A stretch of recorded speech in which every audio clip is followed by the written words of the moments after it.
ఎలా తయారవుతున్నారంటే మరీ మూర్ఖంగా తయారవుతున్నారనమాట. ఇంత క్రూరంగా బిహేవ్ చేస్తున్నారు.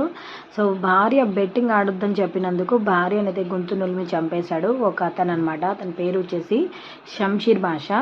సో, వీళ్ళొచ్చేసి భద్రాద్రి డిస్ట్రిక్ట్ కొత్తగూడెంలో అయితే ఉంటారనమాట. సో, బూర్గంపాడు దగ్గర అయితే ఉంటారు.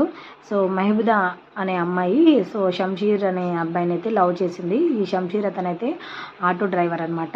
సో, వీళ్ళకి ఒక బాబు ఒక పాప అయితే ఉన్నారు. సో, రీసెంట్‌లో అయితే వాళ్ళ పాప కొంచెం హెల్త్ ఇష్యూస్ వచ్చేసి చనిపోయిందనమాట.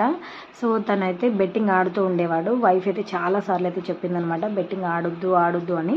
సో, కానీ తనైతే వినట్లేదనమాట. బెట్టింగ్‌లోనే డబ్బులు పోగొట్టుకున్నాను కాబట్టి మళ్ళీ బెట్టింగ్‌లోనే డబ్బులనేవి సంపాదించుకుంటాను అనేసి అనుకున్నాడు. అనుకున్న తర్వాత ఇంకా వైఫ్ చెప్తుంటే వినట్లేదు. రోజు వైఫ్ విసిగిస్తుంది, ఆడొద్దు అని చెప్తుందనేసి కోపంతోటి సో, వైఫ్ గొంతు నులిమేసి వైఫ్‌ని అయితే చంపేశాడనమాట.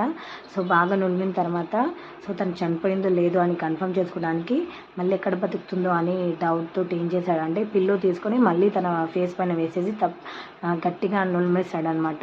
సో, తనైతే చనిపోయింది. వెంటనే ఇంకా మార్నింగ్ వెళ్ళి సో, పోలీస్ స్టేషన్‌లో అయితే లొంగిపోయాడు. మరి ఇంత మూర్ఖంగా ఇంత క్రూరంగా ఉంటారు. ఈ బెట్టింగ్ యాప్ల కోసం వైఫ్‌ని చంపుకోవడం ఏంటి?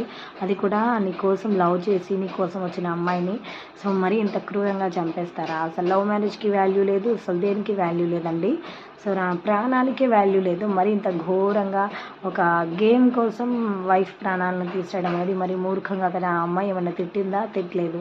జస్ట్ దాంట్లో డబ్బులు పోగొట్టుకుంటున్నావు కాబట్టి మళ్ళీ ఆడొద్దు, పోగొట్టుకోవద్దు అని చెప్తుందనమాట. సో, అది కూడా మాట వినకుండా తనని అలా చంపేశాడు. సో, ఇలాంటి ఇన్సిడెంట్ చూస్తుంటే అయితే రోజు రోజుకి భయమే అవుతుంది. సో, మీరేమంటారో కామెంట్ చేసేయండి.